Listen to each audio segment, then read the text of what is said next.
Good morning, dear students. Class 9, subject Math NCERT, topic Introduction of Euclid Geometry, exercise 5.1 introduction. Dear students, we study about the introduction of Euclid Geometry. First of all, what is the word meaning of the geometry? Geometry, the word geometry is derived from two Greek words. Geo means होता है earth, geo means क्या होता है meaning का, geo means earth and the metron means to measure. It means earth का measurement. But होता क्या है कि अर्थ की मेजरमेंट की जरूरत क्यों पड़ी? अगर हम we talk to about the ancient times, अगर हम प्राचीन काल की बात करें तो होता क्या था, पहले के जमाने में लोगों के पास खेत का कोई मेजरमेंट नहीं होता था.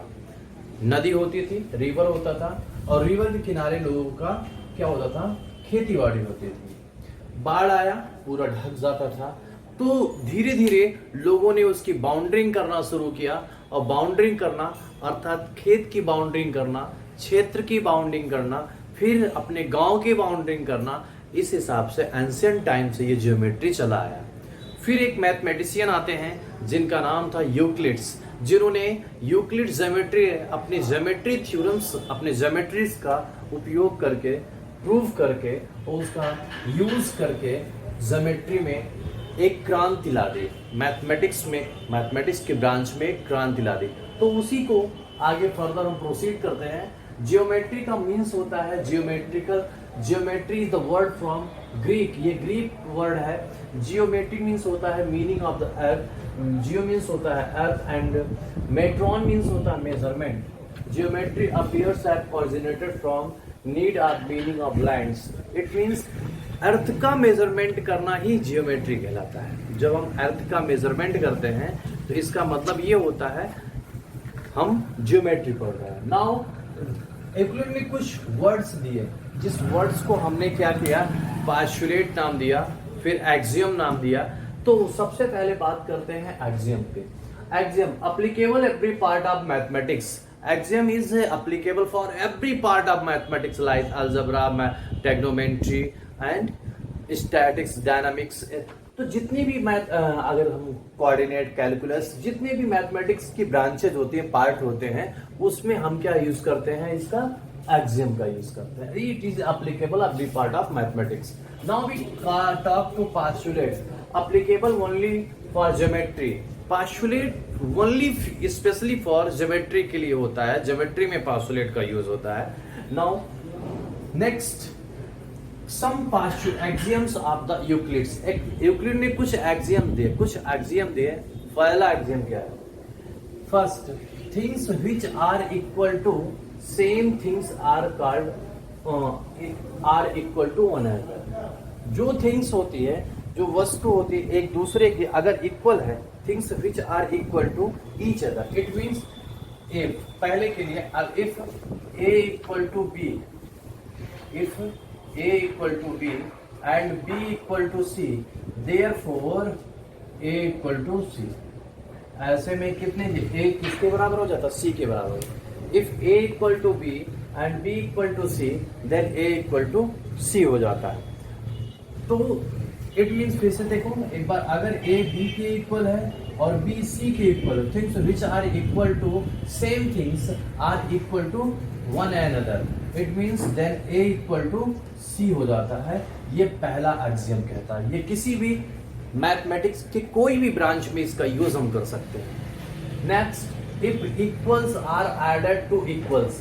अगर टू थिंग्स इक्वल्स हैं, suppose that a equal to b है, then a plus 2 equal to b plus 2, then wholes are equal. If equal is added, if equals are added to equals, अगर किसी भी दो चीज इक्वल्स हैं और उसमें इक्वल चीजें ऐड करोगे तो दोनों आपस में क्या हो जाती हैं, इक्वल्स हो जाती हैं. ये सेकंड एक्सियम कहता है. सपोज दैट 2 इक्वल टू, अब इसको और एग्जांपल से ले सकते हैं. 2 equal to 2, 2 plus 1 equal to 2 plus 1, it means 3 equal to 3. Now we talk, अब देखो, if equals are subtracted from equal, suppose that ये a इक्वल टू बी है, a इक्वल टू बी है। अब इसमें से equal a minus two equal to b minus two, ये भी इक्वल्स हो जाएगा।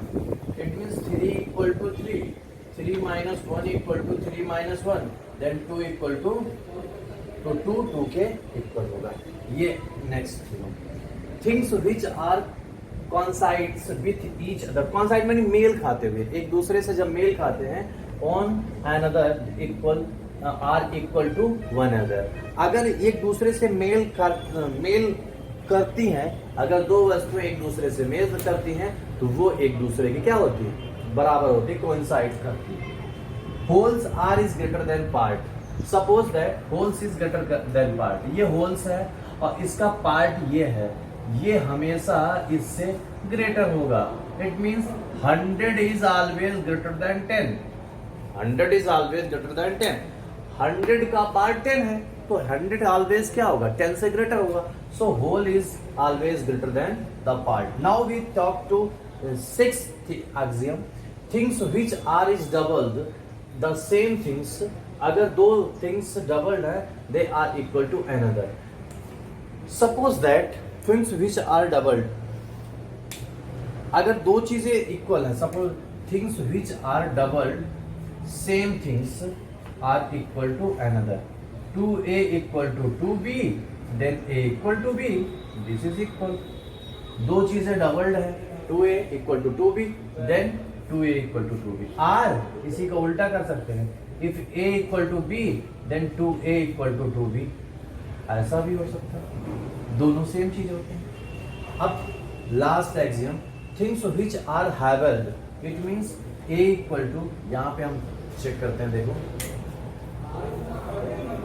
हैवेल्ड is the same things are equal to another. If a equal to b है तो इनके half a by 2 equal to b by 2 भी हो जाएंगे। ठीक, a इक्वल टू b है तो a by 2 equal to b by 2। तो things which are halved half होते हैं, are the same things, they are equal to one another. Dear student, इस तरह से 7 एक्सियम जो यूक्लिड्स ने दिए हैं, 7 एक्सियम्स जो यूक्लिड ने दिए हैं, इसका मैथमेटिक्स के डिफरेंट ब्रांचेस में यूज होते हैं। But now we discuss about the next topic, Euclid postulate. Pause the video, no doubt.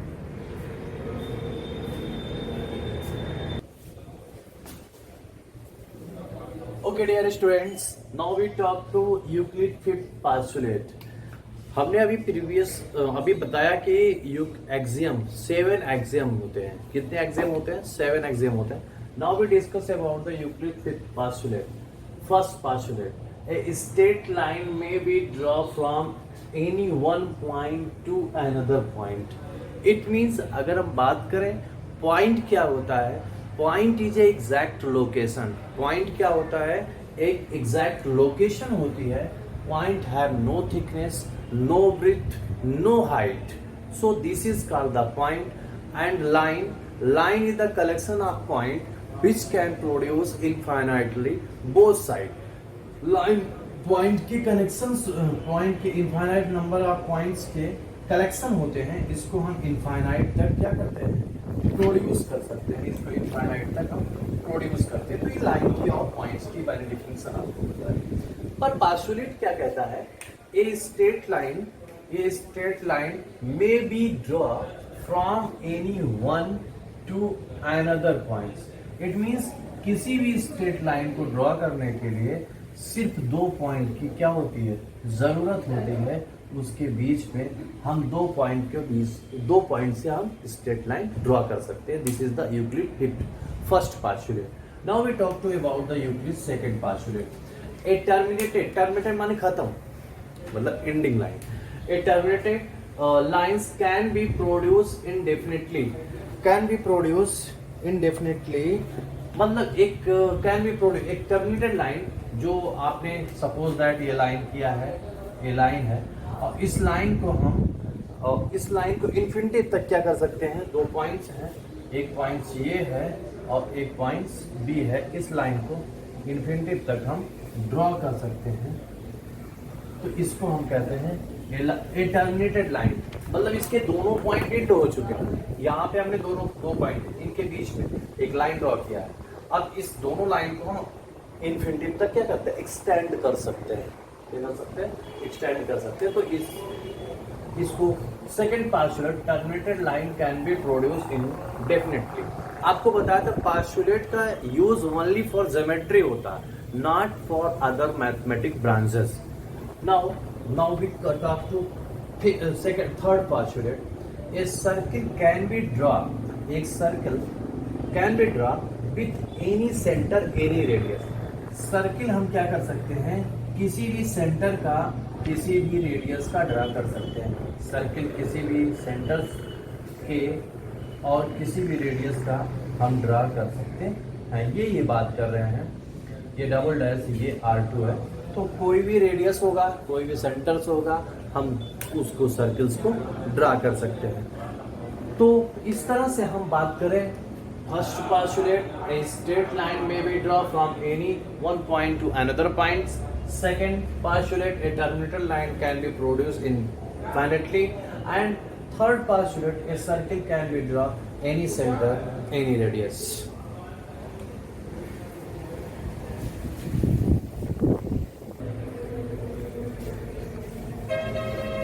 Okay, postulate 4, all right angles are equal to one another. It means all right angles, कोई भी right angle, ऐसे भी हो right angle, ये right angle है,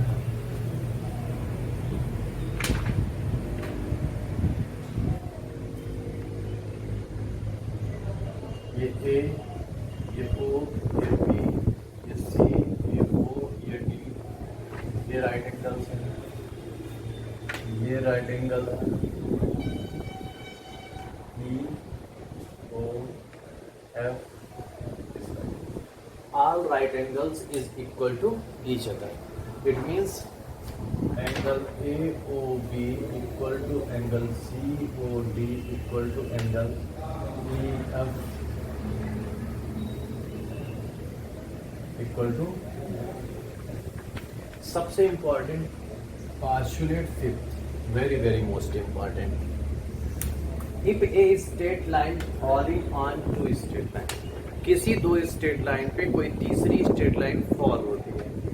if a straight line falling on two straight line makes interior angle in the same side, किसी एक side में इंटीरियर एंगल, सपोज दैट ये दो लाइंस हैं, इसके ऊपर कोई थर्ड स्ट्रेट लाइन फॉल होती है, मेक्स इंटीरियर, इधर भी बना सकते हैं, इधर भी बना सकते हैं, makes the exterior angles same side on it taken together.